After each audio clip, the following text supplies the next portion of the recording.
चंद्राच्या भरगच्च भरलेल्या यज्ञ मंडपामध्ये नित्य नियमाप्रमाणे 12-12 वर्षाची सुशील मुलं प्रभू रामचंद्राचा पावन इतिहास सांगू लागलेली आहेत.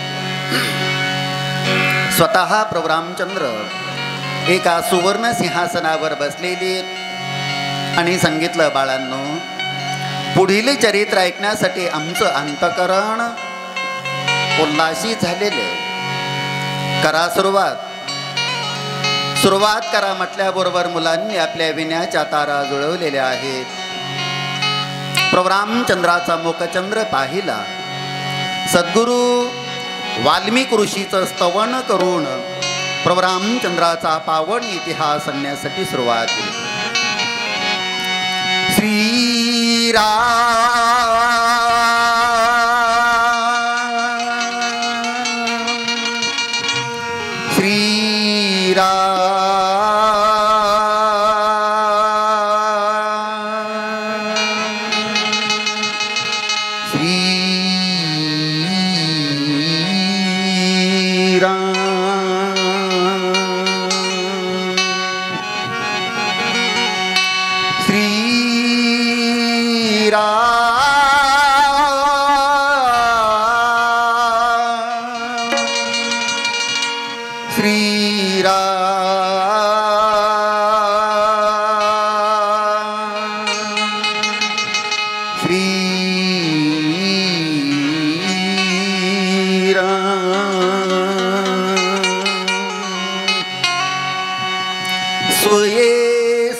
राम प्रभू ऐकती कुशलव रामायण गाती कुशलव रामायण गाती कुशलव रामायण गाती.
सामवेद से बाळ बोलती सामवेद से सामवेद से सामवेद से बाळ बोलती कांडा मागुण कांड सांगती सचिव मुनी आडोलती सचिव मुनी जाणा ती आडोलती प्रभूचे लोचन पानवती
उठले राघव उठून कवळती आपुले शैशव आपुले शैशव.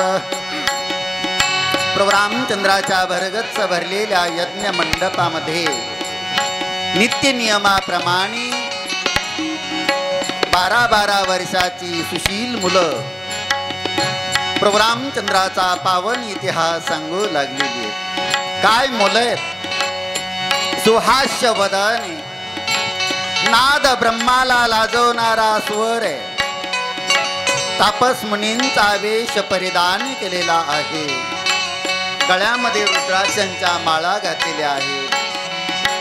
कानामध्ये कुंडल शोभून दिसत आहेत. पिवळा पितांबर परिधान केलेला आहे आणि पायामध्ये खडावा शोभून दिसत आहे. अशी ही 12-12 वर्षाची सुशील मुलं प्रभू रामचंद्राचा पावन इतिहास सांगू लागलेली आहे. प्रभू रामचंद्रांनी त्या 2 मुलांकडे पाहिलं. डोळ्यामधून 2 अश्रूचे थेंब ओघळले. प्रभू रामचंद्रांनी विचार केला, जर माझी सीता असती तर मला सुद्धा अशीच 2 मुलं झाली असती. कारण मुलांना माहीत नाही समोर सिंहासनावर बसलेले प्रत्यक्ष आपलेच वडील आहेत म्हणून. आणि प्रभू रामचंद्रांना माहीत नाही समोर रामचरित गायन करणारी मुलं प्रत्यक्ष आपलीच आहेत म्हणून. अशा प्रकारे हे पिता पुत्राचं नातं माहीत नसताना 12-12 वर्षाची सुशील मुलं प्रभू रामचंद्राचा पावन इतिहास सांगू लागलेली आहे. प्राणांच्या सर्व शक्ती कर्णांच्या ठाई एक वटून अयोध्या नगरीमधील जनता प्रभू रामचंद्राचा पावन इतिहास ऐकू लागलेली आहे. मुलांनी सांगायला सुरुवात केली. म्हणू लागली,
पावन राम, पावन राघवांचा भरगच्च भरलेला यज्ञ मंडप आणि त्या भरगच्च भरलेल्या यज्ञ मंडपामध्ये नित्यनियमाप्रमाणे 12-12 वर्षाची सुशील मुलं प्रभू रामचंद्राचा पावन इतिहास सांगू लागलेली आहे.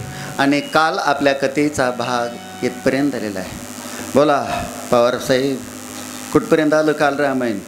अरे मला त्या पोल्ट्री फार्मने त्या खाव्याच्या बटीनं सुधरा ना, तुझं रामायण कुठं बघत बसू रे. काल आपल्या कथेला सुरुवात झालेली. स्वप्न दोषातून मुक्त होण्यासाठी राजा दशरथ शिकार करण्यासाठी वनाच्या ठिकाणी आलेली आहे. दिवसभर वन वन वन वन फिरले, परंतु शिकार काही मिळाली नाही. राजा दशरथानं निश्चय केला, शिकार केल्याशिवाय परत जायचं नाही. निश्चय केला पाहिजे. निश्चयाचे बळ तो का म्हणे त्याची फळं. निश्चय केला पाहिजे. नाही तर काही काही लोक म्हणतात एकादशी केल्यानं काय होतं. एकादशी नव्हे व्रत, केवळ वैकुंठीचा पथ. एकादशी व्रत करणं म्हणजे वैकुंठाला जाण्याचा मेन मार्ग आहे. आणि त्यातली त्यात एकादशीच्या नावावर 3-3 दिवस खायला मिळतं. बरोबर आहे का?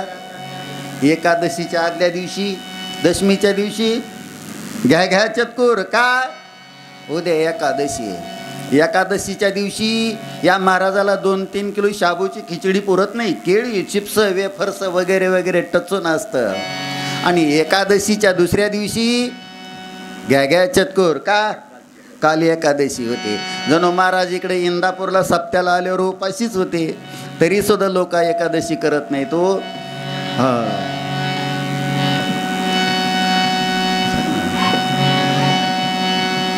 नामदेव महाराजांनी सुंदर वर्णन केलं. एकादशी दिवशी खाईल जो अन्न शुक्र होऊन येईल जन्मा. आपल्या मराठीत एक म्हणे पहा, गाढवावने चरा पण एकादशी करा. पंधरवाडी धरा, नसल दम निघत महिनावारी करा. तसंही नाही जमलं, आषाढी, कार्तिकी, माघवारी 2-4 पैकी एखादी करा. तेही नाही जमलं, सप्ताहामध्ये आल्यानंतर तरी करा. आपला हा महाशिवरात्रीचा पर्व काळ आहे, याच्यामध्ये हरिदिनी येते. आपला सगळा गाव एकादशी करतो. एकादशीच्या दिवशी अन्नपान सेवन करू नये. का सेवन करू नये? एकादशीच्या दिवशी जेवढी पापं आहेत तेवढी पापं अन्नाच्या आश्रयानं वास्तव्य करत असतात. म्हणून एकादशीच्या दिवशी अन्नपान सेवन करू नये. दररोज खातो ना, त्याच्यापेक्षा दुप्पट खायचं, पण फराळाचं खायचं. चांगलं चांगलं खायला भेटतं, आहारात बदल होतो. बरोबर आहे का? सांगायचं तात्पर्य निश्चय केला पाहिजे. राजा दशरथानं निश्चय केला, शिकार केल्याशिवाय परत जायचं नाही. म्हणून राजा दशरथ सरोवराच्या किनारी एका झाडावर धनुष्यावर बाणाचं प्रयोजन करून टपून बसलेले. राजा दशरथानं विचार केला, संध्याकाळच्या वेळेला एखादं तरी सावज या ठिकाणी पाणी पिण्यासाठी येईल आणि मग मी त्याची शिकार करेल. म्हणून राजा दशरथ झाडावर टपून बसलेले. आणि त्याच वनामधून श्रावण बाळ आपल्या आंधळ्या आईवडिलाची कावड घेऊन चालला तीर्थयात्रेसी. श्रावण बाळ आपल्या आंधळ्या आईवडिलाची कावड घेऊन तीर्थयात्रा करण्यासाठी निघालेला आहे. येरमाळ्याची तुळजापूरची नाही, काशी विश्वेश्वराची तीर्थयात्रा करण्यासाठी निघालेला. काय नशीब महाराज त्या श्रावणाच्या आंधळ्या आईवडिलाचं. असली पोरं पोटाला यायला नशीब लागतं. नाहीतर आमच्या उळूपकडं पोरं बापाला रोमण्यानी दगडाने हाणतेत. पवार महाराज तुमच्या इंदापूरमधले चांगले, कारण 5-6 दिवस मला इथं यायचं ना, मध्येच तिकडं त्या वड्याकडं नदीकडं अडवून हाणलं तर पुन्हा काय करायचं. काय नशीब महाराज त्या श्रावणाच्या आंधळ्या आईवडिलाचं. श्रावण बाळ आपल्या आंधळ्या आईवडिलाची कावड घेऊन काशी विश्वेश्वराची तीर्थयात्रा करण्यासाठी निघालेला. संध्याकाळची वेळ झालेली आहे. श्रावणाच्या आईनं सांगितलं, बाळा दिवसभर आमचं ओझं वाहून तू थकला असेल आणि आम्हाला सुद्धा खूप तहान लागली. पिण्यासाठी पाणी आणलं तर बरं होईल. श्रावणानं सांगितलं, आई आत्ता जातो, लगेच पाणी घेऊन येतो. म्हणून श्रावणानं आपल्या आंधळ्या आई वडिलाची कावड एका वटवृक्षाखाली टेकवलेली, कमंडलू हातामध्ये घेतलेले आणि पाण्याचा शोध घेण्यासाठी श्रावण बाळ वनाच्या दिशेने निघालेला. श्रावण बाळ 2 पाऊल पुढे गेल्याबरोबर श्रावणाच्या आईनं आवाज दिला, अरे बाळा जरा जपून जा बरं का. श्रावणानं सांगितलं, आई आत्ता जातो, लगेच पाणी घेऊन येतो. पुन्हा श्रावण बाळ 2 पाऊल पुढे गेलेला. पुन्हा श्रावणाच्या आईनं आवाज दिला, अरे बाळा जरा जपून जा बरं का. कारण आईच्या अंतकरणामध्ये किती प्रेम आहे सांगता येईल का. 5 kilo, 10 kilo, 50 kilo, 1 quintal, 2 quintal, आईच्या अंतकरणामध्ये किती प्रेम आहे सांगता येईल का. नाही सांगता येणार. सांगायचंच म्हटलं तर सागराची अनंतता, पृथ्वीची सहनशीलता आणि चंद्राची रमणीयता. वयाच्या 70, 80, 90 वर्षापर्यंत आपण पृथ्वी जोडे घालून तुडवतो. रागवली कधी आपल्यावर? होय. गर्दीमध्ये आपल्याला एखाद्याची लात लागू द्या बरं का. डोळे गेलेत का तुझे, दिसत नाही का तुला, ही आपली सहनशीलता. चंद्र आपला शीतल प्रकाश सर्वांना देतो, डाग मात्र स्वतःकडे ठेवतो. आपण चलता चलता बोलता बोलता एकमेकाला डाग देतो. कोण कुणाला उपहासात्मक कसं बोलेल याचा नेम नाही. लेकी बोले सुने लागे. बोलायचं असतं सुनेला, पण लेकीवर घालून बोललं जातं. समुद्रामध्ये किती लिटर पाणी आहे हे सरकारला जरी विचारलं तरी सुद्धा सांगता येणार नाही. तसं आईच्या अंतकरणामध्ये किती प्रेम आहे हे सांगता येणार नाही. विज्ञानानं किती प्रगती केली दादा. वारा किती वेगानं वाहतो. विज्ञानाच्या साह्यानं आपण वाऱ्याचा वेग मोजू लागलो. बरोबर आहे का. वाऱ्याचा वेग मोजू लागलो.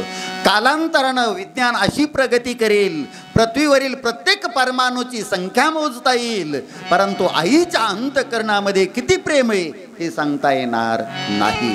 गोड शब्द आहे महाराज. आई स्वामी तिने जगाचा, आई विना भिकारी. गोड शब्द आहे महाराज आई. पण त्या शब्दाला सुद्धा आता उपमा निघाली. मम्मी पप्पा, हाय डॅड म्हणजे आता आमच्या भागाकडे मम्मी बी राहिले नाही. मॉम, मॉम का बॉम काही कळत नाही. तुमच्या इथं जर द्राक्षाच्या बागा असतील तर तुमच्या लक्षात येईल, द्राक्षाच्या बागेमध्ये मम्मीफिकेशन नावाची प्रक्रिया असते. पहा, मम्मीफिकेशन नावाची प्रक्रिया म्हणजे काय दादा. त्या द्राक्षाच्या घडातले खराब झालेले वाळलेले द्राक्ष काढून टाकले जातात. त्याला म्हणतात मम्मीफिकेशन नावाची प्रक्रिया. किंवा ख्रिश्चन धर्मामध्ये मेल्यानंतर ते प्रेत पुरलं जातं. ख्रिश्चन धर्मात त्याला मम्मी म्हणतात. आपण मराठीमध्ये त्याला थडगं म्हणतो. मग आई म्हणजे का थडगं का. मी नेहमी सांगत असतो महाराज, आपली हिंदू धर्म संस्कृती जगामध्ये सर्वश्रेष्ठ आहे, पण ती रसातळाला का गेली. आपण पाश्चात्य संस्कृतीचं अनुकरण करू लागलो. परिवर्तन हा सृष्टीचा नियम आहे.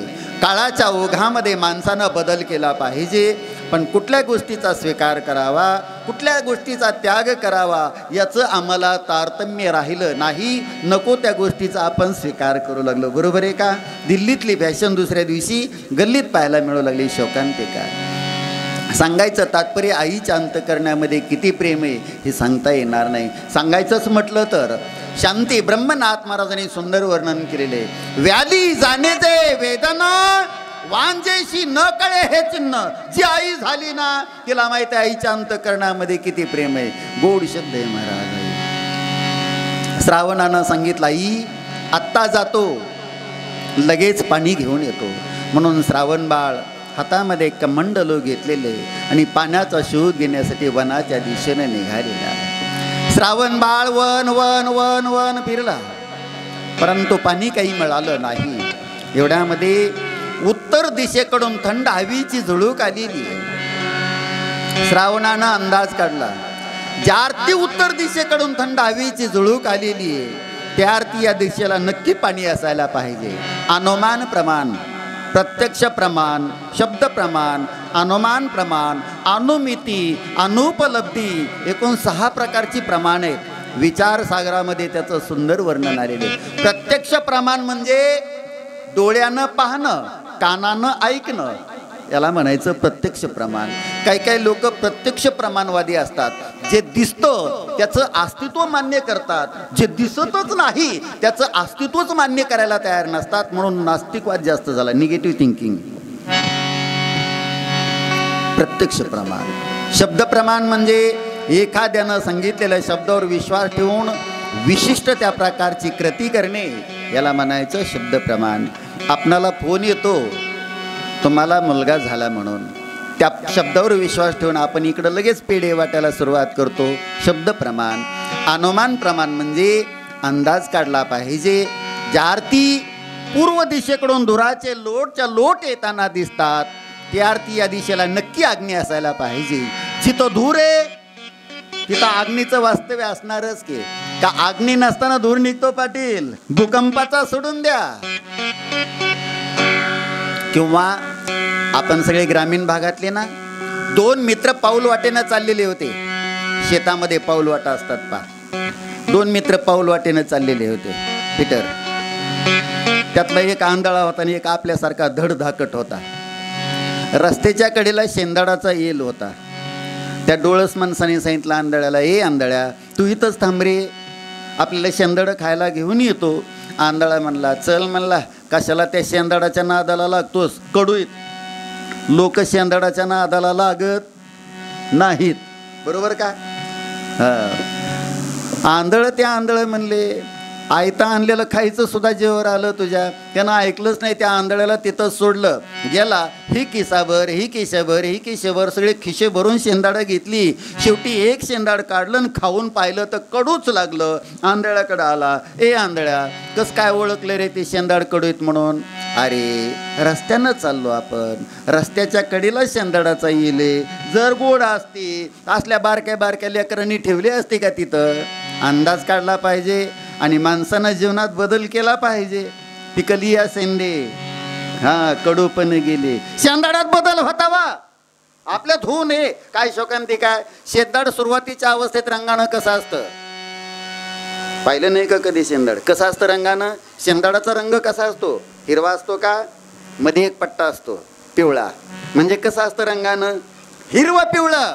परमार्थात अगोदर हिरवं पिवळं व्हावं लागतं. परमार्थाची फळं उशिरा मिळतात पण अति मधुर असतात, चिरंतन सुख देणारे असतात. माणसं झटपट सुखाच्या मागं लागली. 2 मिनिटात देव दाखवतो, लोंडाच्या लोंडा त्याच्या मागं पळू लागला. काय शोकांती काय? शेंदाड सुरुवातीला हिरवं पिवळं असतं रंगानं. खायला गेलं तर सहज तुटत नाही, तुटलंच तर चवीला कडू असतं. तेच शेंदाड परिपक्व अवस्था झाल्यानंतर त्याचा रंग बदलतो. कसा होतो? गुलाबी, नारंगी, मोहक. त्या शेंदाडाचा सुगंध लांबपर्यंत दरवळलेला असतो. खायला गेलं तर सहज तुटतं आणि चवीला अति मधुर असतं. सांगायचं तात्पर्य, अंदाज काढला पाहिजे. श्रावणानं अंदाज काढला. ज्या आरती उत्तर दिशेकडून थंड हवेची झुळूक आलेली आहे त्या आरती या दिशेला नक्की पाणी असायला पाहिजे. म्हणून श्रावण बाळ उत्तर दिशेनं काही अंतर गेल्याबरोबर सुंदर सुशीतळ अशा प्रकारचं सरोवर श्रावणाच्या दृष्टीस पडलेलं आहे. श्रावणाला तहान लागली होती. श्रावणानं विचार केला पाणी प्यावं, परंतु सरोवराच्या किनारी गेल्याबरोबर श्रावणानं विचार बदलला. आपल्या आंधळ्या आई वडिलांना पाणी प्यायला दिल्याशिवाय आपण कसं प्यावं? काय विचारे करतो का? असं आपण वाशीच्या बाजारला गेलं तर विचार, रविवारच्या दिवशी आपल्या बाबाला खायला घेतल्याशिवाय आपण कसं खावं? गरम गरम बटाटवडा भजे पाव टचून खातं. येताना बापाला घोडी शेव घेऊन येतो का? ती चावत नसती, इकडून तिकडून चगळतन फेकून देतं. कुठं श्रावणाचा विचार, कुठं आपला विचार? श्रावणानं विचार बदलला. आपल्या आंधळ्या आईवडिलांना पाणी प्यायला दिल्याशिवाय आपण कसं प्यावं? म्हणून श्रावणानं ते कमंडलू सरोवरामध्ये पाण्यामध्ये बुडवलेले. बुडबुड बुडबुड बुडबुड बुडबुड अशा प्रकारचा आवाज आलेला. राजा दशरथाला शब्द वेदित्व ज्ञान होतं. त्या आवाजाच्या दिशेनं राजा दशरथाच्या धनुष्यातून बाण सुटला आणि यावरात ऋतुनी बसला शर आला तो दावूनी आला काळ विव्हळला श्रावण बाळ. आई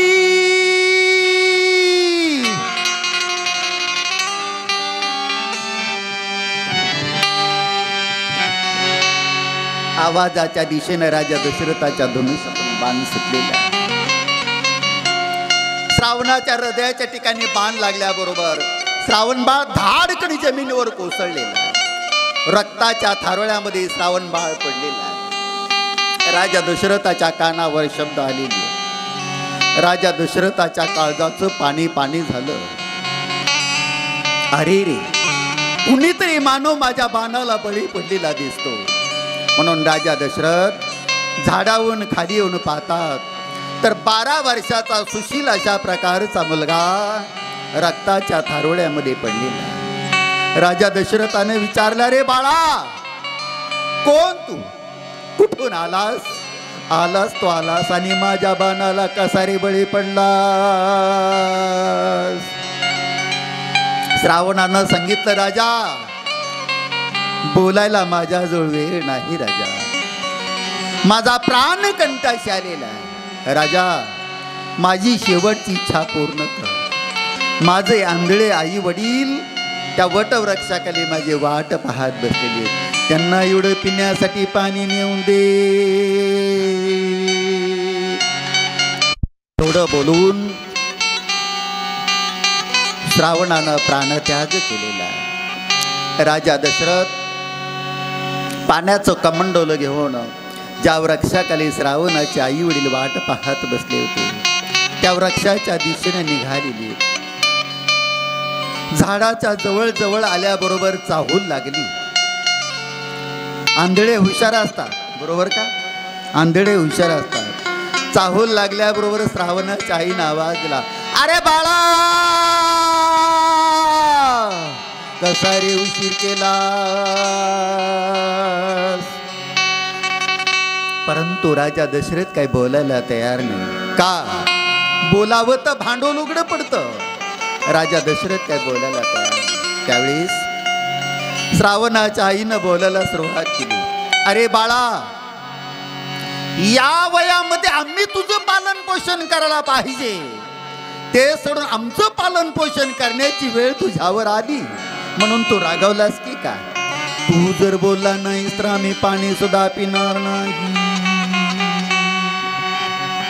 राजा दशरथानं विचार केला, जे जे लिहिले संचिती ते न चुके कल्पांती. संचित भोग, प्रारब्ध भोग आणि क्रियामान भोग या 3 कर्मामध्ये मनुष्य बांधला गेलेला आहे. क्रियामान भोग राम नामाच्या चिंतनानं कमी होतं. प्रारब्ध भोग एका जनार्दनी भोग प्रारब्धाचा, हरिकृपे त्याचा नाश झाला. भगवंताच्या कृपेनं प्रारब्ध संपत. संचित भोगूनच संपावं लागतं. संचित देवाला चुकलं नाही, संचित देवाच्या बापाला चुकलं नाही. तुमच्या आमच्या मानवाची काय कथा, परंतु त्याची तीव्रता मात्र कमी करता येते. बरं, पुन्हा त्याच्यामध्ये 3 प्रकार पडतात. सगळे प्रकार सांगत नाही, मुख्य 2 प्रकार सांगेन. एक शुभ कर्म आणि दुसरं अशुभ कर्म. कर्म करण्यामध्ये प्रत्येक जीव, प्रत्येक माणूस स्वतंत्र आहे. पण आज आपण जे कर्म करू याच्यावर आपलं पुढचं संचित अवलंबून आहे. म्हणून माणसानं कर्म करताना नेहमी विचार करावा. कारण नरदेहाला आलं तरच नराचा नारायण होता येतं आणि नरदेहाला आल्यानंतरच नरकाला सुद्धा जाता येतं. कुठं जायचं, काय करायचं या योनीमध्ये ठरवायचंय. इतर योनीमध्ये फक्त संचित भोगून संपवायचंय. रामायण गाती कुशलवत, रामायण गाती स्वये.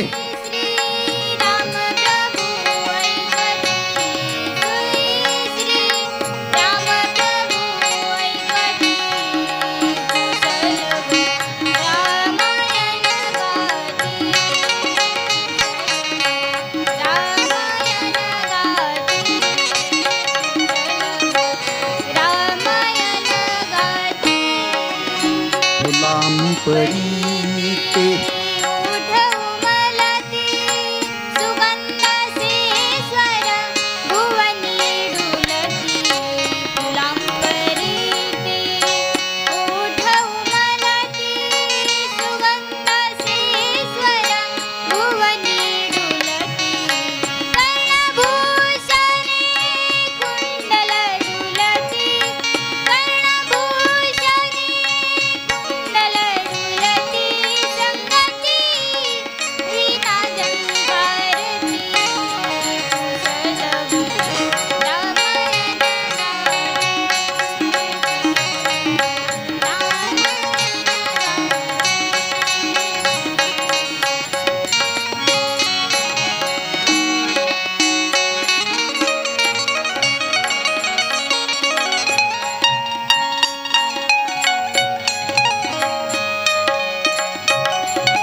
रामचंद्राच्या भरगच्च भरलेल्या यज्ञ मंडपामध्ये नित्य नियमाप्रमाणे 12-12 वर्षाची सुशील मुलं प्रभू रामचंद्राचा पावन इतिहास सांगू लागली. इकडं राजा दशरथानं विचार केला, जे जे लिहिले संचिती ते न चुके कल्पांती. राजा दशरथानं सांगितलं, आई साहेब, मी तुमचा श्रावण नाही. मग म्हणले, मी राजा दशरथ आहे. अरे राजा, अपरात्रीच्या वेळी आणि यावनामध्ये आलास. श्रावणाच्या आईनं विचार केला, ज्या आरती राजा दशरथ पाण्याचं कमंडलो घेऊन या ठिकाणी आलेला आहे, त्या आरती राजा दशरथाची आणि श्रावणाची भेट झाली असेल. अरे राजा, आमचा श्रावण कुठे? आई साहेब, तुमच्या श्रावणाला फार मोठ्या कामगिरीवर पाठवलं म्हणजे. अरे राजा, दिवसभर आमचं ओझं वाहून थकलेला लहानसा पाडस आणि त्याला कुठल्या कामगिरीवर पाठवलंस? आई साहेब, तुमच्या श्रावणाला अशा कामगिरीवर पाठवलं की म्हणजे आता त्याची परतीची वाटच नाही. माझ्या हातून श्रावणाचा घात झाला. काय वाटला असेल ओ श्रावणाच्या आंधळ्या आई वडिलांना? लहानपणी माता मरू नये, लहानपणी माता मरू नये, तरुणपणी पत्नी मरू नये, म्हातारपणी पुत्र मरू नये. अरे राजा, का विनाकारण आमच्या श्रावणाला मारलंस? तुझे का केळी नारळीचे बाग तोडले होते का? राजा, अरे आमची आंधळ्याची काठी सुद्धा हिरावून घेतलीस की रे तू? राजा, आम्ही पाणी तर पिणार नाहीतच, परंतु आमचा शाप आहे मेले राजा तुला. ज्याप्रमाणे आम्ही श्रावण श्रावण श्रावण करून प्राणत्याग करू, त्याप्रमाणे राजा तुला 4 पुत्र होतील, पण मृत्यूच्या वेळी तुझ्याजवळ एकही मुलगा राहणार नाही. ब्राह्मणाचा शाप आहे, वाया जाणार नाही. राजा दशरथाला आनंद वाटू लागला. का? पोटी पुत्र संतान नव्हतं म्हणून राजा दशरथ दुःखी होते. आता ब्राह्मणाचा शाप आहे, नक्की 4 मुलांची प्राप्ती होणार. इकडं श्रावणाच्या आई वडिलांनी रेचक पूरक कुंभक करून प्राणत्याग केलेला आहे. राजा दशरथानं मंत्राग्नीच्या साह्यानं तिन्ही देहाचं दहन केलेले. अयोध्येमध्ये परत आलेले वशिष्ठ गुरूंकडे आले. म्हणू लागले, गुरु महाराज, स्वप्न दोषातून मुक्त होण्यासाठी मी 3 श्वापदांची शिकार करण्यासाठी गेलो, परंतु माझ्या हातून खरोखरच एक स्त्री आणि 2 पुरुष यांच्या हत्या झाली. म्हणजे त्यांनी शाप दिला, म्हणजे 4 पुत्र होतील म्हणून. वशिष्ठ गुरूंनी सांगितलं, राजा, याच्यासाठी तुला पुत्र कामेष्टी नावाचा यज्ञ करावा लागेल, कारण जर पुत्र कामिष्टी नावाचा यज्ञ केला तर नक्की पुत्र संतान होतं, नवसानं नाही. पण तो यज्ञ कोणाच्या हातून करावा? ज्याचं लग्नही झालेलं असावं आणि तो ब्रह्मचारी असावा. आता असं कोण सापडायचं? व्हॉट्सअप फेसबुकच्या युगात, इंस्टाग्रामच्या युगात? अरे बाबा, अगोदरच फिक्सेशन होऊ लागलं ना. वशिष्ठ गुरूंनी सांगितलं, ए राजा, तुमची मुलगी असणारी शंतनू, वास्तविक पाहता राजा दशरथाला मुलबाळ होतं का? नव्हतं. म्हणून त्याच्या मित्रानं आपली शंतनू नावाची मुलगी राजा दशरथाला दत्तक दिलेली होती. राजा, तुमची मुलगी असणारी शंतनू हिचं लग्न अंगद देशीचा राजा ऋष्यशृंग विभांडक ऋषीचा हा मुलगा शृंगी याच्याबरोबर लावा आणि लगेच पूजा करायला बसवा. म्हणजे लग्नही झालेलं असावं आणि तो ब्रह्मचारीही असावा. त्याप्रमाणे शंतनूचं लग्न अंगद देशीचा राजा ऋष्यशृंग याच्या बरोबर लावलेली, लगेच पूजा करायला बसवलं. पुत्र कामेष्टी नावाच्या यज्ञाला सुरुवात केलेली झालेली. वेदोक्त ब्राह्मण पाचारण केलेली. ब्राह्मण मंत्राचा जयघोष करू लागली. इंद्राय स्वाहा, वरुणाय स्वाहा. ब्राह्मण मंत्राचा जयघोष करू लागलेली. 1, 2, 3 दिवस झाले. त्या यज्ञामधून अग्नी पुरुष प्रकट झालेली आहेत. म्हणू लागले, दशरथा गे पाय सदा, तुझ्या यज्ञी प्रकट झालो हा माझा सन्मान. दशरथा गे पाय सदा. राजा, भाग्यवानेस म्हणली तू, भगवान विष्णू तुमच्यावर प्रसन्न झालेले आहेत. हा प्रसाद घ्या, याच्यापासून 4 महान योद्धे जन्माला येतील. तो प्रसाद देऊन अग्निपुरुष अग्नीमध्ये अंतर्धान पावलेले. राजा दशरथ तो प्रसाद घेऊन वशिष्ठ गुरूंकडे आलेले. म्हणू लागले, गुरु महाराज, यज्ञामधून अग्निपुरुष प्रकट झाले. हा प्रसाद दिला आणि सांगितलं 4 पुत्र होतील म्हणून. वशिष्ठ गुरूंनी सांगितलं, राजा, या प्रसादाचे 3 भाग करा. पहिला भाग कौशल्यला द्या, दुसरा भाग सुमित्रेला द्या आणि तिसरा भाग कैकेयीला द्या. त्याप्रमाणे राजा दशरथानं त्या प्रसादाचे 3 भाग केलेले आहेत. पहिला भाग कौशल्यला दिला, दुसरा भाग सुमित्रेला दिला आणि तिसरा भाग कैकेयीला दिला. तिसरा भाग कैकेयीला दिल्याबरोबर कैकेयीनं गोंधळ घातला. मी सगळ्यात आवडती राणी म्हणले, मला शेवटचा भाग का दिला? कारण कैकेयी राजा दशरथाची आवडती राणी होती. कैकेयी हे सुंदरतेचं प्रतीक. कैकेयीला सुंदरपणाचा अभिमान होता, अहंकार होता. कैकेयी हे सुंदरतेचं प्रतीक. कौशल्या ही धर्मपत्नी, कौशल्या ही धर्मपत्नी आणि सुमित्रा धर्माला सहचरणी, धर्माला जोडीदार असावं लागतं, म्हणजे कार्य जोमानं पार पडतं. मी सगळ्यात आवडती राणी म्हणले, मला शेवटचा भाग का दिला? म्हणून कैकेयीनं गोंधळ घातला. एवढ्यामध्ये एक विघ्न ओढावलं. आकाशातून एक घार फिरत फिरत आलेली, त्या प्रसादावर झडप मारला आणि तो प्रसाद घेऊन गेली. कुठं? ऋष्यमुख पर्वतावर केसरी नावाच्या वानराची पत्नी अंजनी तपश्चर्या करत होती. कोणाची? महादेवाची. महादेवा, मला मुलगा व्हावा तर म्हणले तुमच्यासारखाच व्हावा. आता महादेवाने विचार केला, आपल्यासारखा मुलगा कसं काय शक्य? परंतु अंजनीच्या तपासाठी महारुद्र आले पोटी, किंवा महारुद्रावतार हा सूर्यवंशी अनादिनाथ हा पूर्ण तारावयाशी असा चैत्र पौर्णिमेचा जन्म झाला.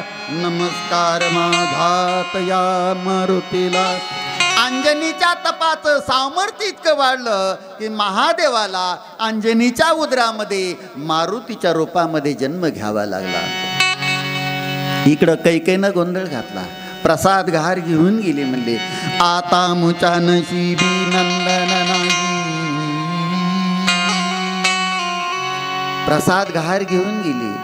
आता आपल्याला मुलबाळ होत नाही. बरं ती घार कोण होती? एक सुवर्चना नावाची अप्सरा होती. ब्रह्मदेवाच्या दरबारामध्ये नाचकाम करत असताना ताल चुकली होती. का ताल चुकली होती? पिऊन आली होती. पेल्यानंतर ताल चुकतो. आता इथं तुमच्या इंदापूरमध्ये कुणी पेणार नाही म्हणून तुम्हाला माहीत नाही, कारण 10-15 वर्षापासून मी येतो नाही इथं. कधी योग आला तर उळपकडे या, सप्ताला गेलं की पहिले गिराईक तेच हो दे माझ्या वाटणीचं हितच कीर्तन म्हणले, हे की नाही. पेल्यानंतर ताल चुकतो. आपण कुठे काय करतो? महाशिवरात्रीचा पर्व काळावर सप्ताह चालू आहे, एवढं 5-6 दिवस तर पिऊ नये की. बरं पेलं तर मंडपात्र जाऊ नये. बरं गेलं तर जोपर्यंत ऐकू वाटतं तोपर्यंत ऐकावं, आपलं घरी जावं. पहिली फायरिंग महाराजावर. पेल्यानंतर ताल चुकतो. ही सुवर्चना नावाची अप्सरा ब्रह्मदेवाच्या दरबारामध्ये नाचकाम करत असताना ताल चुकली होती. ब्रह्मदेवानं तिला शाप दिला. अशीच म्हणले 80,000 वर्ष अयोध्येच्या परिसरामध्ये घारीच्या रूपामध्ये घिरट्या घालत फिरशील. त्या अप्सरेनं ब्रह्मदेवाचे पाय धरले. म्हणले ब्रह्मदेवा एवढा मोठा शाप देत असतात का? एकदा तर पेलते, एकदा पेलं तर एवढा फेरा पडतो. बरं एकदा पेलं तर एवढा फेरा पडतं.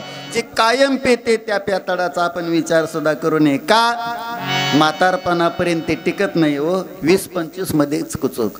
त्या बापाला पोराची पुण्यतिथी घालण्याचं दुर्भाग्य प्राप्त होतं. यापेक्षा दुसरी दुर्दैवाची गोष्टच कोणती? आमच्या भागाकडं कित्येक कुटुंब उद्ध्वस्त झाले महाराज. म्हणून मी नेहमी सांगत असतो, सत्संग करा. मानवी जीवनामध्ये संगतीला खूप महत्व आहे की नाही. संगतीनं माणूस घडतो, संगतीनं माणूस घडतो आणि संगतीनं माणूस बिघडतो. सत्संग करा. पवित्र तुळशीची माळ गळ्यात घाला. काय सांगता राव म्हणले महाराज, चांगल्या माळकऱ्यांनी काढल्या म्हणले लॉकडाऊनमध्ये, त्यांच्या टिकले नाही तुम्ही सांगता माळा घालायला.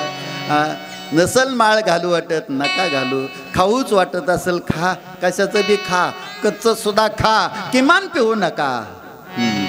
पेल्यानं शारीरिक हानी, आर्थिक हानी, मानसिक हानी आयुष्यात भरून येत नाही, अशा प्रकारची हानी होते. मला सांगा पाटील, तुम्हाला 2 लाख रुपये देतो, 1 डोळा द्या. नाही देऊ शकत. 80 ओलांडली तरी 2 लाख रुपये दिलं तर 1 डोळा देऊ शकत नाही. 2 डोळ्याची किंमत किती झाली? एका किडनीची किंमत किती? अनमोल अशा प्रकारचा किमतीचा नरदेह भगवंतानं दिला. कशाला त्यात काही बी टाकायला दिला का? देवे दिला देह. या अप्सरेनं ब्रह्मदेवाचे पाय धरले. म्हणले ब्रह्मदेवा एवढा मोठा शाप देत असतेत का? एकदा तर पेल ते, काहीतरी उशाप द्या. ब्रह्मदेवाने उशाप दिला. 80,000 वर्षानंतर पूर्ण स्वरूपातील पिंडाचा तुला स्पर्श होईल आणि मग तुझा उद्धार होईल. म्हणून ती अप्सरा अयोध्येच्या परिसरामध्ये घारीच्या रूपामध्ये घिरट्या घालत फिरत होती. काय मी उद्धार पावील, काय कृपा करील नारायण. इकडं अप्सरेचा उद्धार झालेला आहे, परंतु कैकेनं गोंधळ घातला. प्रसाद घार घेऊन गेली म्हणले, आता आपल्याला मुलबाळ होत नाही. कौशल्यानं पाहिलं. कौशल्याने विचार केला, बाई ही राजा दशरथाची आवडती राणी म्हणले, जर राजाला कळालं तर आपल्याला शिक्षा केल्याशिवाय राहणार नाही. कौशल्या म्हणू लागले, काही नकोच गोंधळ करू, हा घे माझ्या प्रसादातला अर्धा भाग. सुमित्रेनं तर मागायच्या अगोदर आपल्या प्रसादातला अर्धा भाग काढून दिलेला आहे. कशाला म्हणले? भांडखोर माणसाच्या नादाला लागायचे. भांडखोर माणसाच्या लोक नादाला लागत नाहीत. पहा तुम्ही, त्यातले त्यात आपल्या भावाच्या वाटण्या करायचा टायमिंग असावा. एखादा जरा भाऊ भांडखोर असावा, हनुमान महाराजासारखा. नाही तुम्ही नाहीत भांडखोर. त्याने म्हणलं की नाही, ही गावातला वाडा मला पाहिजे. बाबा तुला घे, आम्ही शेतात जाऊन दुसरा बांधू. हे गावाच्या जवळची बागायची जमीन मला पाहिजे. बाबा तुला घे, पुन्हा आम्ही तिकडं पाईपलाईन करू. नाही म्हटलं, घेतला दगड मारला डोक्यात, मेलं गेलं नमुने होतं, काय घ्या. भांडखोर माणसाच्या लोक नादाला लागत नाही. त्याप्रमाणे सुमित्रेनं मागायच्या अगोदर आपल्या प्रसादातला अर्धा भाग काढून दिलेला आहे. प्रसाद हातावर पडल्यानंतर पुन्हा कैकेयीनं उशीर नाही केला. तिन्ही राण्यांनी प्रसाद सेवन केलेला आहे. तिन्ही राण्या गर्भवती राहिलेल्या. 1, 2, 3 महिन्याचा काळ लोटलेला. वशिष्ठ गुरुने सांगितलं, राजा धर्मशास्त्राची मर्यादा आहे. पतीनं पत्नीला डोहाळे विचारावे लागतात. म्हणून डोहाळे विचारण्यासाठी राजा दशरथ सुरुवातीला कैकेयीच्या महालामध्ये आलेले आहेत. आता प्रसाद देत असताना प्रसादातला पहिला भाग कोणाला दिला? कौशल्याला दिला. आणि डोहाळे विचारण्यासाठी सुरुवातीला कैकेयीच्या महालामध्ये का आले? राजा दशरथाने विचार केला, प्रसादातला शेवटचा भाग कैकेयीला दिला तर कैकेयीनं गोंधळ घातला होता, है की नाही? म्हणून विघ्न आलं होतं. आता आणखी काय विघ्न ओढावेल याचा नेम नाही. म्हणून राजा दशरथ डोहाळे विचारण्यासाठी कैकेयीच्या महालामध्ये आलेली. म्हणू लागले, कैकेयी काय आवडतं तुला? त्यावेळेस कैकेयी आपले डोहाळे सांगू लागली. ये रिमणी रायासी डोहाळे माझ्या निज मानसी, राज्य द्यावे कनिष्ठासी ज्येष्ठासी वनांतरी धाडावे. कैकेयी आपले डोहाळे सांगू लागले. म्हणले, मला असं वाटतं धाकट्याला राजगादी मिळावी आणि थोरल्याला वनवास. राजा दशरथानं विचार केला, जर आपण हिचे डोहाळे पुरवत बसलो तर आपला अर्थ, स्वार्थ, परमार्थ जेवढा आतापर्यंत केला तेवढा संपला, म्हणजे वाया गेला. म्हणून राजा दशरथ कैकेयीच्या महालामधून डोहाळे विचारण्यासाठी सुमित्रेच्या महालाच्या दिशेने निघालेली. म्हणून लागले, सुमित्रे काय आवडतं तुला? कारण डोहाळे लागल्यानंतर खाऊ वाटत असतं. बरोबर आहे पुत्रेश्वर महाराज? डोहाळे लागल्यानंतर खाऊ वाटत असतं. बरोबर आहे? यांना कुठलं माहिती हो, ते तुमच्याकडे असतं मग काम. कोणी आंबट खातं, है की नाही? कोणी खारट खातं, कुणी दात घासाचं निमित्त करतं, मिश्री खातं, कोलगेट खातं. कुणी म्हणतं पोतऱ्याचा वास लय खमंग येतो, पोतरा चाटीत. हां, कुणी रानातली माती खमंग लागते, म्हणजे ढेकळच्या ढेकळं माती खातं. कुणी सारखी नाकात बोटं घालतं, तोंडात बोटं घालतं. एका नमुन्याचे डोहाळे का? हां, डोहाळे लागलेले खरे होत असतात. कैकेयीला काय डोहाळे लागले? धाकट्याला राजगादी आणि थोरल्याला वनवास. जन्मायच्या अगोदर म्हणजे डोहाळे लागलेले खरे होत असतात. असंच आमच्या बागाकडे का माऊलीला डोहाळे लागले. ओमचा बाजार गुरुवारच्या दिवशी असतो. बऱ्याच जणांना माहीत असेल. मालक बाजारला चालले होते. काय आवडतं म्हणले, सांग खायला घेऊन येतो. नको म्हणले, मला लाजच वाटते. सांग म्हणले, त्यात काय लाजायचं? सहज चाललो बाजारला. म्हणले, काय खायला आवडत असेल तर घेऊन येतो. चला म्हणले आतल्या घरात.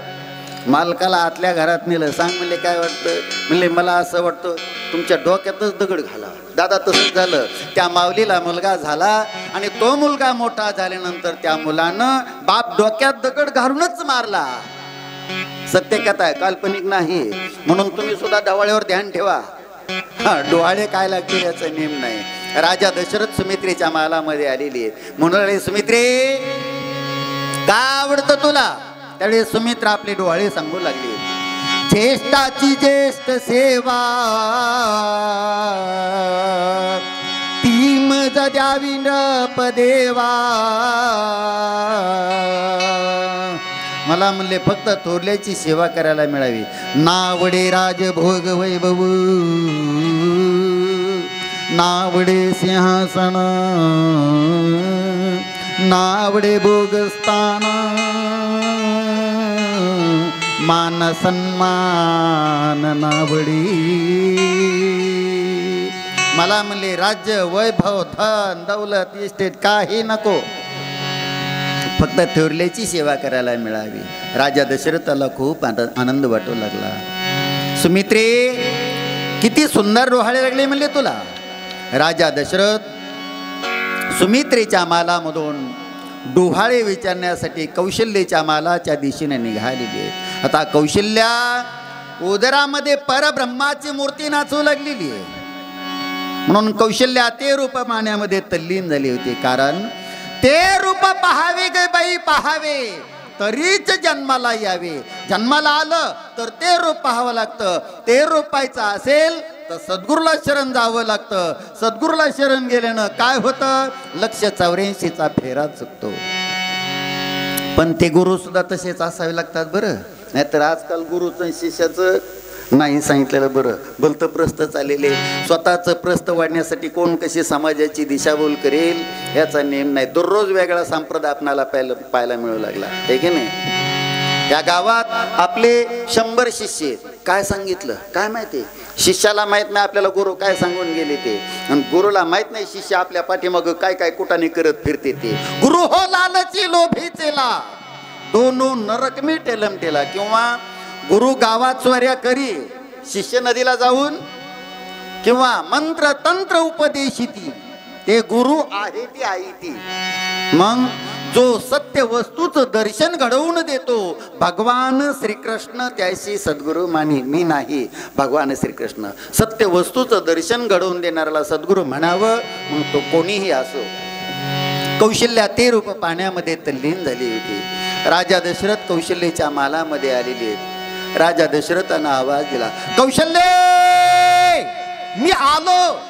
आता आलो काय गेलो काय? ती देहावरच नव्हती ना, तिला त्राटक लागली होती. समाधी अवस्थेचा हा प्रकार आहे, त्राटक योग. पुन्हा राजा दशरथानं आवाज दिला, कौशल्य आठवतं का तुला? तुझं आणि माझं लग्न झालं आणि लग्नामध्ये रावणानं विघ्न केलं. राजा दशरथाच्या लग्नामध्ये रावणानं विघ्न केलं होतं. केलं होतं ना? केलं होतं. का केलं होतं?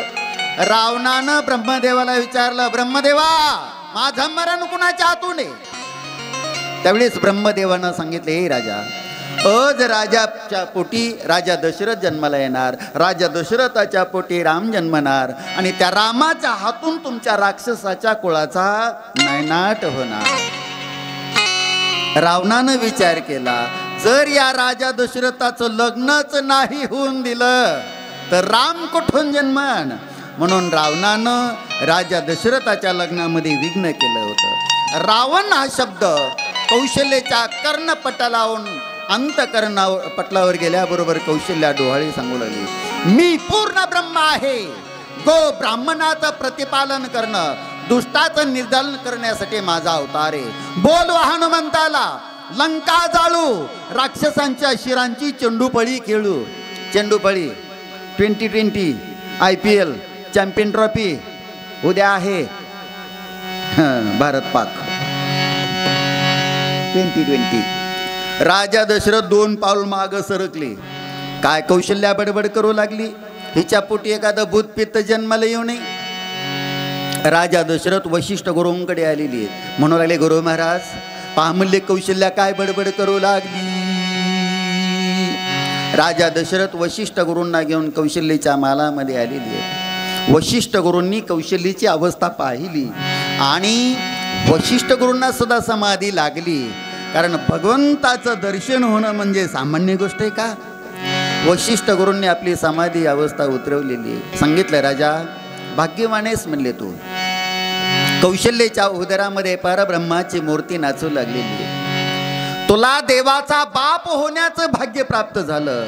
आता देवाचा भक्त होता येईल, आहे की नाही? देवाचा दास होता येईल, देवाचा सेवक होता येईल का देवाचा बाप होता येतं? एवढी सोपी गोष्ट आहे का?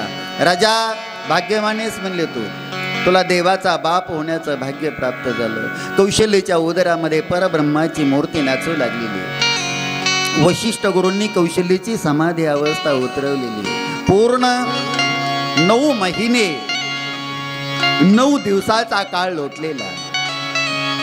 चैत्राचा महिना आहे, शुक्ल पक्ष आहे, नवमी ही तिथी आहे, वार मंगळवारे, दुपारचे 12 वाजलेले. अशा वेळेस कौशल्या प्रसूत झाली. कौशल्याला 1 मुलगा झाला. सुमित्रा प्रसूत झाली, सुमित्रेला 1 मुलगा झाला. कैकेयी प्रसूत झाली, कैकेयीला 2 मुलं झाली. काय रामायणामध्ये सुमित्रेला 2 मुलं सांगितली बरं. परंतु आपल्या परिसरामध्ये शांती ब्रह्मनाथ महाराजांचं भावार्थ रामायण चालतं. भावार्थ रामायणामध्ये शांती ब्रह्मनाथ महाराजांनी आणि मूळ वाल्मिकी रामायणामध्ये कैकेयीला 2 मुलं सांगितली. का कैकेयीला 2 मुलं सांगितली? कौशल्याचा 1 भाग आणि सुमित्रेचा 1 भाग दोन्हीचे 2 भाग कैकेयीला मिळाले म्हणून कैकेयीला 2 मुलं सांगितलेली. हा म्हणता ही वार्ता अयोध्या नगरीमध्ये पसरलेली आहे. राजा दशरथाला 4 मुलांची प्राप्ती झालेली आहे. त्यावेळेस अयोध्या नगरीमधील स्त्रिया मोठ्या प्रेमानं गीत गायन करू लागलेल्या, म्हणू लागल्या. चैत्र मास त्यात शुक्ल पक्ष नवमी तिथी गंधयुक्त वात तरीही उष्ण ही किती 2 प्रहरी कागशिरी सूर्य थांबला राम जन्मला ग सखे राम जन्मला राम जन्मला ग सखे राम जन्मला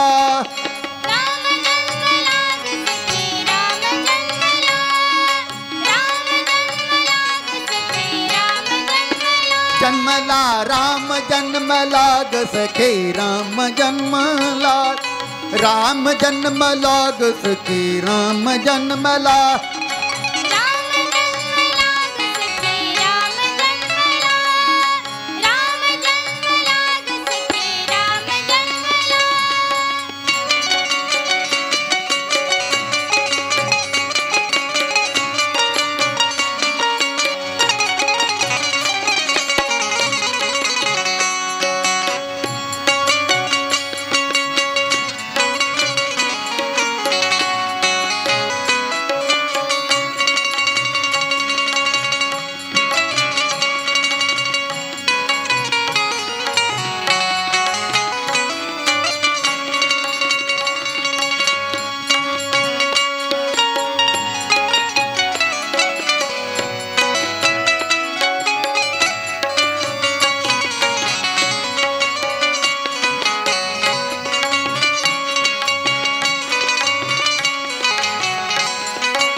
कौशल्या राणी हळू उघडी लोचनी दिपून जाय माय स्वतः पुत्र दर्शनी कौशल्या राणी हळू उघडी लोचनी दिपून जाय माय स्वतः पुत्र दर्शनी ओ घळाली सुसुकी कंठ दाटला ओ घळाली सुसुकी कंठ दाटला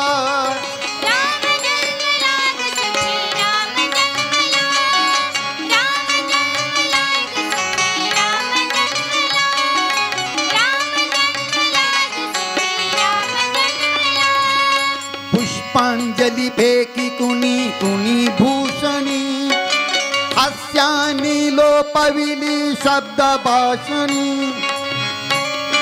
राजा दशरथाला 4 मुलांची प्राप्ती झालेली आहे. कौशल्या प्रसूत झाली. कौशल्याला 1 मुलगा झाला. सुमित्रेला 1 मुलगा झाला. कैकेयी प्रसूत झाली. कैकेयीला 2 मुलं झालेली.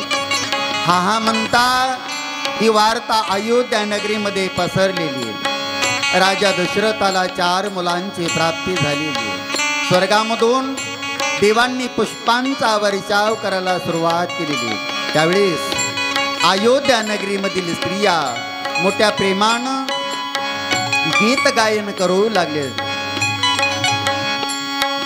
पुष्पांजली फेकी कुणी कुणी भूषणी हास्यानी लोपविली शब्द भाषणी युवतीचा छंद एक गात चालला वाद्यांचा ताल मात्र जलद वाढला.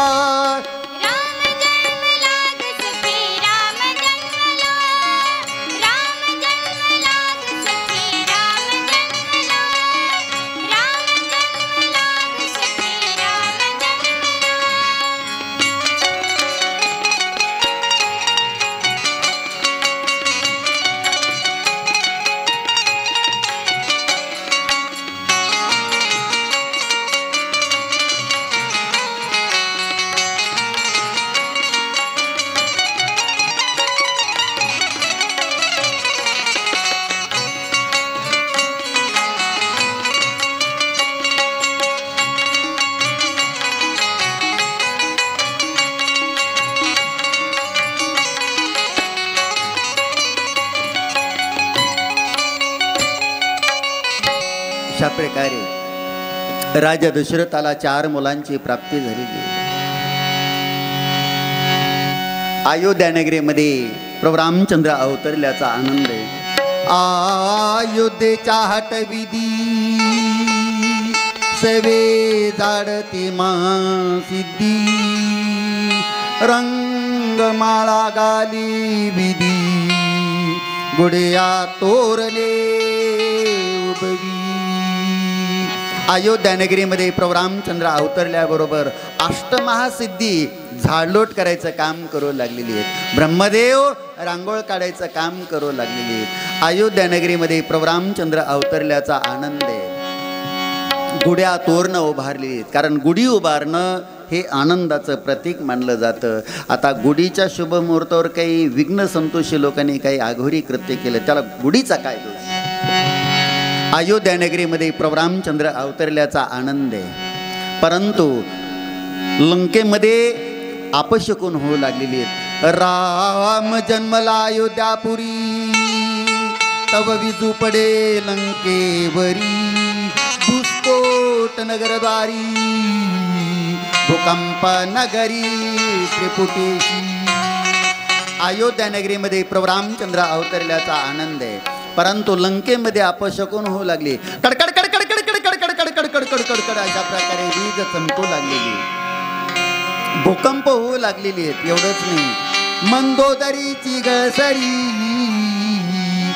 तुटोनी पडली अग्नीवरी कुंभकर्णाचे घरावरी देवा भेट गो करी.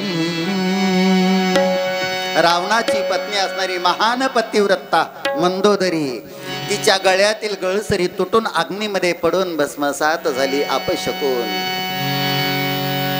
इंद्रजितानं आरशामध्ये पाहिलं, त्याला बिन डोक्याचं शरीर दिसू लागलं अपशकुन. कुंभकर्णाचे घरावर घोबड घू घू करू लागलो अपशकुन. आता इकडं उपजली या बालकासी नाम नाही तयासी ठेविले नावेसी ओ देत उठी. जन्मल्या जन्मल्या नाव नसतं का असतं दादा? जन्मल्या जन्मल्या नाव नसतं का असतं? नसतं.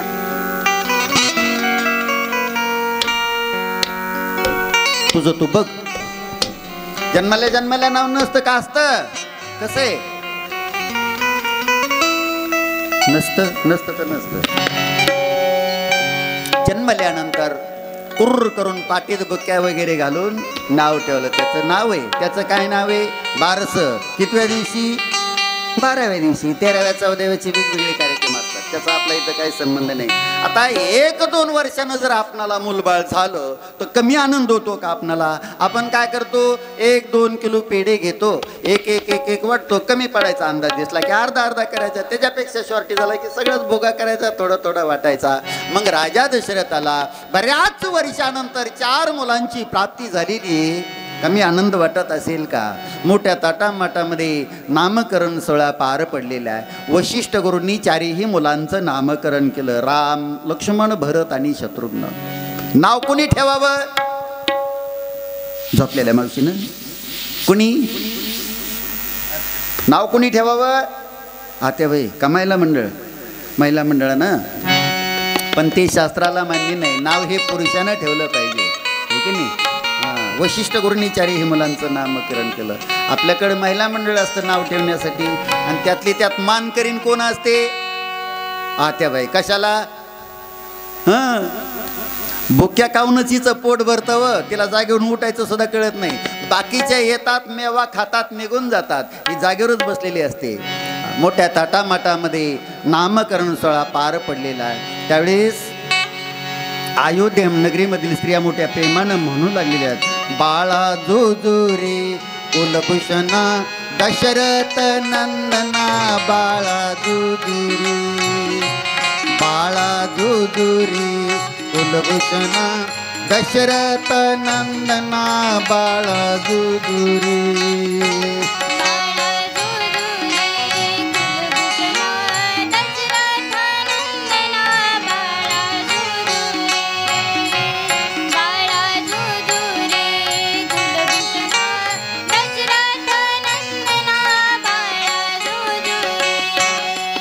हलविती कौशल्या सुंदरी, हलविती कौशल्या सुंदरी, धरुणी ज्ञान दोरी पुष्प पैसविली सुरवरी, गरजत जय जयकारी बाळा दुदुरी, श्रीराम बाळा दुदुरी, कुलभूषणा दशरथ नंदना बाळा दुदुरी.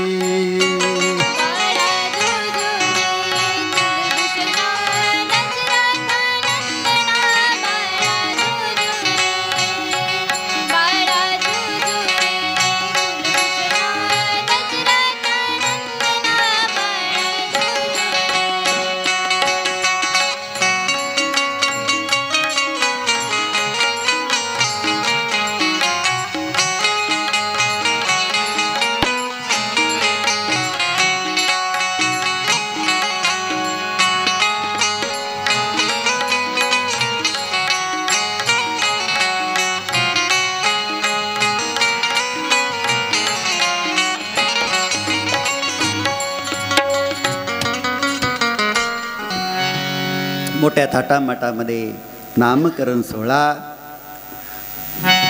पार पडलेला आहे. वशिष्ठ गुरूंनी चारही मुलांचं नामकरण केलेले, राम, लक्ष्मण, भरत आणि शत्रुघ्न. हळूहळू हळूहळू ही मुलं रांगू लागलेली, बोबडे बोबडे बोल बोलू लागली. आणि जसं मूल बोबडं बोबडं बोल बोलेल तसं आईला त्या मुलाचं कौतुक वाटतं आहे की नाही. आईसुद्धा त्या मुलाप्रमाणे बोबडे बोबडे बोल बोलते, कारण लेकराचं कौतुक करावं लागतं. लेकरं अशी कौतुक करून घेण्यासारखी असावी लागतात. बघा कशी देवासारखी मांड्या घालून बसलेत. नाही तर काय काय ठिकाणी सप्ताहाला गेल्यानंतर लेकरं पाहायला मिळते. गावाचं नाव पंढरपूर, प्रयागराज इतक्या लांब कशाला देते तो. हायवे रोडनी मोठी मोठी क्षेत्र आहेत ना, त्यांना इतक्या लांब जायची गरज नाही. पण कळत नकळत काही पापं घडलेले असतात, काही वाचिक मानसिक नकळत घडलेली पापं धुवून जावं म्हणून आपण पंढरपूरला गेलं तर चंद्रभागेमध्ये स्नान करतो.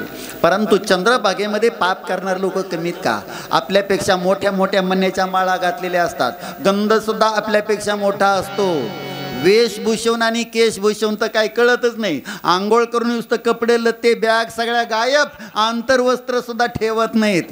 आळंदीमध्ये इंद्रायणीमध्ये पाप करणारे लोक कमीत का?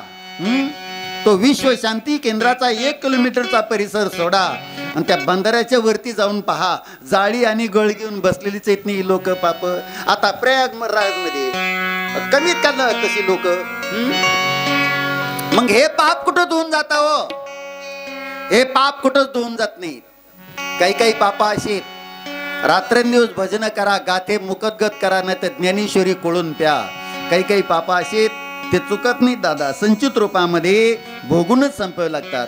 त्याच्यामध्ये विशेष करून 2 गोष्टीचा उल्लेख करावा लागेल, मात्र हत्येचा आणि गो हत्येचा. गो हत्येचं पातक चुकत नाही, मात्र हत्येचं पातक चुकत नाही. ज्या आईनं 9 महिने 9 दिवस उदरामध्ये वागवलं, जी स्वतः ओलीमध्ये झोपली, जिनं मायेच्या पदरामध्ये लहानाचं मोठं केलं, ज्याच्यासाठी हाडाची काढ केली, रात्रंदिवस झटली, त्या मातेची हत्या करणारे महाभाग आज आपणाला समाजामध्ये उजळ माथ्यानं फिरताना दिसतात. कुणी औषधं पाहिजे तर कुणी ढकलून देतं, कुणी फाशी देतं, कुणी काय करतं. मग हे पाप कुठं धुवून जातं? हे पाप कुठंच धुवून जात नाही.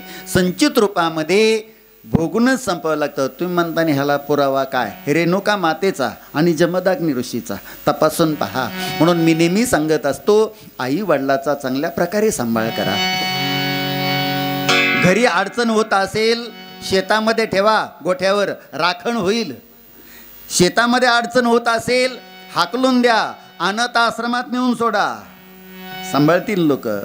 तिथं सुद्धा अडचण होत असेल तर हाकलून द्या, भीक मागून जगतील. किमान त्यांची हत्या किंवा घात करू नका. काय केलं ना त्यांच्या उपकारातून आपण उतराई होऊ शकत नाही. विश्वामित्र गुरुवरे म्हणू लागले, राघवा जन्माला यावं आणि गंगेमध्ये स्नान करावं. एवढंच नाही महाराज, आपण दररोज आंघोळ करत असताना तांब्यातलं पाणी अंगावर पडल्यानंतर जरी गंगेचं नाव तोंडाला आलं, गंगेचे व यमुनेचे व, तरी ते पुण्यपत्रामध्ये पडतं. पण आपल्या तोंडाला गंगेचं नाव येतं.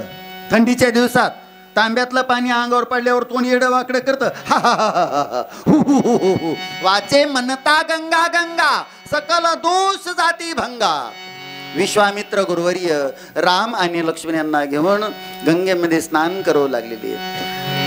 स्नान करत असताना विश्वामित्र गुरुवर्य मंत्रविद्या अस्त्रविद्या राम आणि लक्ष्मण यांना शिकवू लागलेली आहे. प्रभू रामचंद्र एकदा मंत्र ऐकला की पाठ एक पाटे होते. प्रभू रामचंद्र तल्लक बुद्धी होती. प्रभू रामचंद्राची तल्लक बुद्धी म्हणजे कशी, कापरासारखी. पहा तुम्ही, कापराला अग्नीचा स्पर्श झाल्यावर भाडकन भडका उडतो, तशी प्रभू रामचंद्राची तल्लक बुद्धी होती.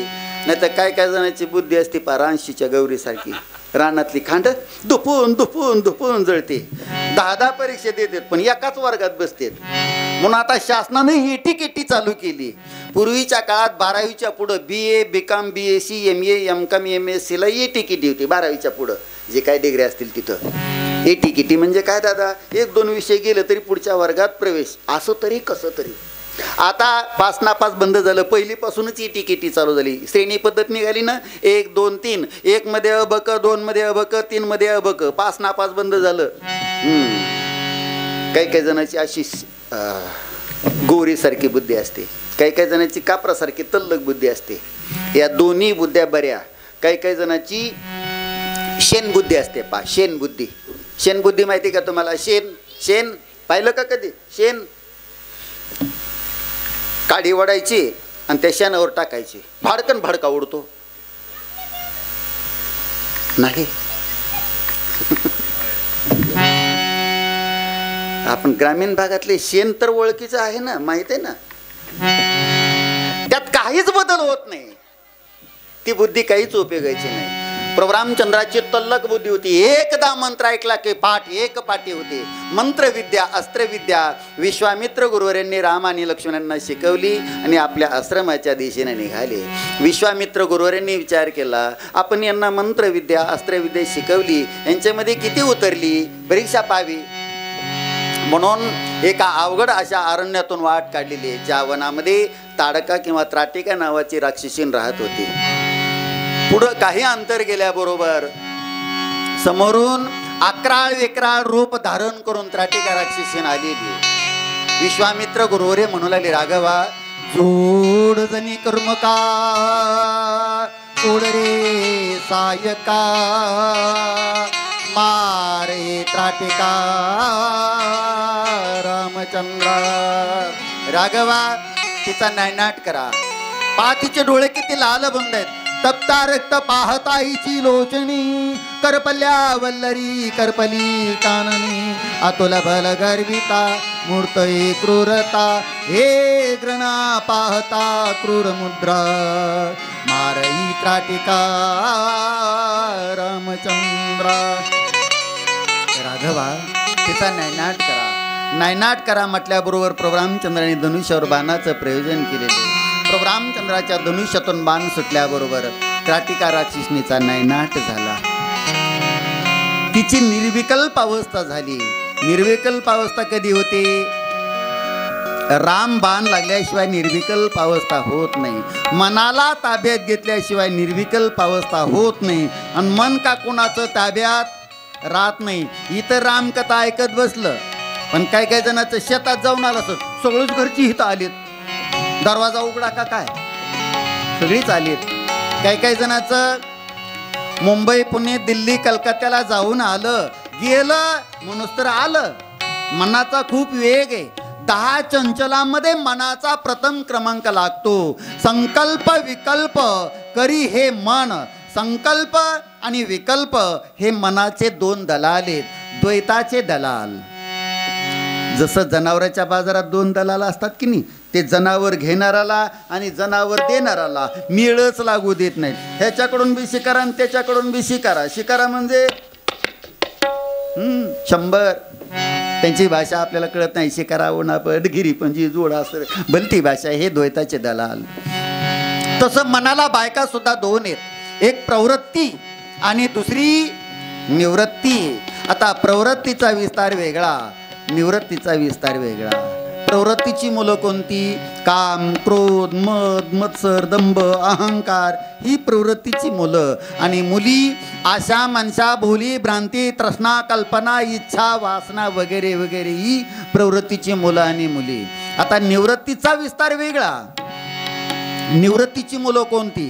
ज्ञान, बोध, निजबोध, विवेक, वैराग्य ही निवृत्तीची मुलं. आणि मुली दया, क्षमा, शांती, देते देवांची वस्ती. दया, क्षमा, शांती, भक्ती ही निवृत्तीची मुलं आणि मुली. पण प्रवृत्तीची मुलं आणि मुली मनाला निवृत्तीकडे जाऊनच देत नाहीत. पप्पा काय नाही गेला तिकडे महादेवाच्या मंदिराकडं, काय लांबून चांगला ऐकायला येते, कामधंदा बी होते, पिचकाऱ्या बी मारणं होते. प्रवृत्ती मनाचा स्वभाव आहे. कितीही आवरण्याचा प्रयत्न करा, ताब्यात राहणार नाही, ते जाणारच आहे. गेलं ना काही हरकत नाही, जाऊ द्या. त्याच्या पाठीमागं आपलं शरीर जाऊ देऊ नका, काही होत नाही. म्हणून कबीरदासानं सुंदर वर्णन केलं. मन गया तू जाने दे बंदे, मन गया तो जाने दे बंदे, मत जाने दे शरीर, ना खिचे कमान तो कहाँ लगेगा तीर. मनाचा स्वभाव आहे. किती आवरण्याचा प्रयत्न करा, ताब्यात राहणार नाही, जाणारच आहे. गेलं ना काही हरकत नाही, जाऊ द्या. त्याच्या पाठीमागं आपलं शरीर जाऊ देऊ नका. किंवा शांती ब्रह्मनाथ महाराजांनी सुंदर वर्णन केलं. मन मुंडा बा मन मुंडा, मग तुम्ही ब्रह्मदुंडा. मनाची मुंडीले नाही, तेथे ब्रह्म करील काही. ज्ञानेश्वरीमध्ये सुंदर लिहिले पा माऊलीनं. तू मडे हे मीची करी, माझी आहे भजनी प्रेम धरी, सर्वत्व नमस्कारी, मज झोपेत मज एकाते. आपल्या मराठीत म्हणे पहा. नाही निर्मळ मन काय करेल साबण, स्वतःचं मन अंतकरण मलिने, त्याला कुठल्या साबणानं धुतलं तर ते स्वच्छ होईल. लक्स, संतूर, निरमा, सुपर पावरिन, एरियल माइक्रो सिस्टम का घड़ी पहले इस्तेमाल करे फिर विश्वास करे, बाद में क्या विश्वास करे. कुठल्या साबणानं धुतलं ते स्वच्छ होईल, होणारच नाही. कारण कबीरदासानं सुंदर वर्णन केलं. नहाया धोया सो क्या भया, नहाया धोया सो क्या भया, मन का मैला न जाय, मीन सदा जल में रहे, धोये बास न जाय. मासे नेहमी कुठं राहतात दादा? मासे नेहमी कुठं राहतात? झाडावर. मासे नेहमी कुठं राहतात? पाण्यात राहतात. त्या माशाला किती जरी घासून धुतलं, त्या माशाचा वास जातो का? अहो, मासे विकणाराचा जात नाही. कसल्या बी साबणाने आंघोळ घाला आणि कसला बी सेंट फॉग मारा, नाही तर काय मारा, आणि त्याच्या जवळ जाऊन बसा, मासे विकणाऱ्याचा वास जात नाही. मग माशाचा वास कधी जाणार का? ते कधी गुणधर्म सोडणार का? म्हणून मनाला ताब्यात घ्यायचा असेल एकच औषध आहे, ते म्हणजे रामनाम. म्हणून 2 मिनिट आपण त्या रामनामाचं चिंतन करू. काल आपण 100% सबसिडी दिली होती, आहे की नाही? आज सबसिडी दिली. आज सबसिडी नाही, अनुदान नाही, न विमान नाही. प्रत्येकानं मुखानं नाम, हातानं टाळी. महिला मंडळ बसून बसून कंटाळा आला असेल, मस्तपैकी फेर धरा, फुगडी करा. जसा एन्जॉय करायचा, जसा आनंद कथेचा घ्यायचा तसा घेण्याचा प्रयत्न करा. काय नाही.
प्रभू रामचंद्राच्या वरगच्च भरलेल्या यज्ञ मंडपामध्ये नित्यनियमाप्रमाणे 12-12 वर्षाची सुशील मुलं प्रभू रामचंद्राचा पावन इतिहास सांगू लागलेली आहेत. इकडं त्राष्टिका राक्षसनीचा नायनाट झालेला आहे.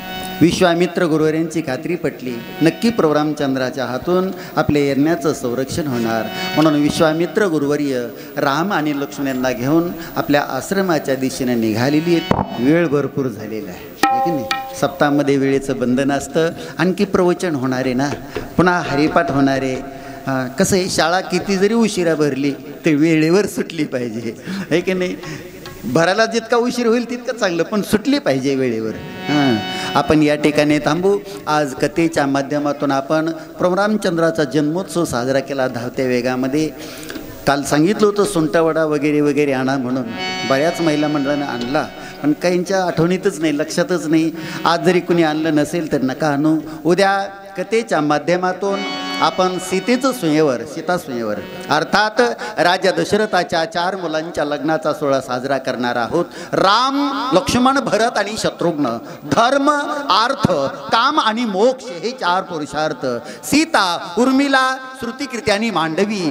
सलोकता, समीपता, स्वरूपता आणि सायुज्यता. 4 पुरुषार्थ आणि 4 मुक्त्या यांच्या लग्नाचा सोहळा आपण कथेच्या माध्यमातून उद्या साजरा करणार आहोत.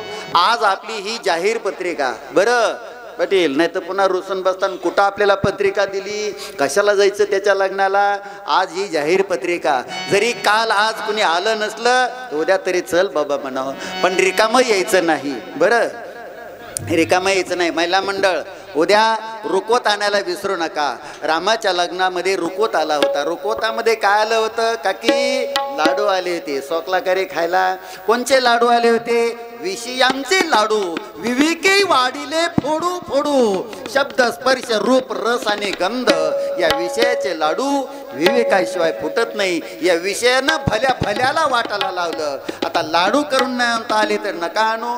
प्रत्येकाच्या घरी आयता रुकवत तयार आहे. कुरडई, पापड, पापडी आहे की नाही. त्या रामाच्या नावानं साधी पापडी जरी आणली ना तर तो राम अनंत हातानं कधी, कुठं, काय, कसं, किती देईल याचा नेम नाही. घरात असून बी, खिशात असून बी इथं नाही आणलं, नाही दिलं तर सांगू का कसा नेईल याचा बी नेम नाही. आहेर तुम्ही आणणारच आहेत की. भगवान प्रभू रामचंद्राचं सीतेचं स्वयंवर आहे. मग का आहेर का 10-5 रुपये होणार का? आपल्या शेजाऱ्याचं कुणाचं लग्न असलं तर खिशात नसलं तर उसणं पासणं करून आपण जातो 8 तासानं, आहे की नाही. मग भगवान प्रभू रामचंद्राचा लग्नाचा सोहळा आहे.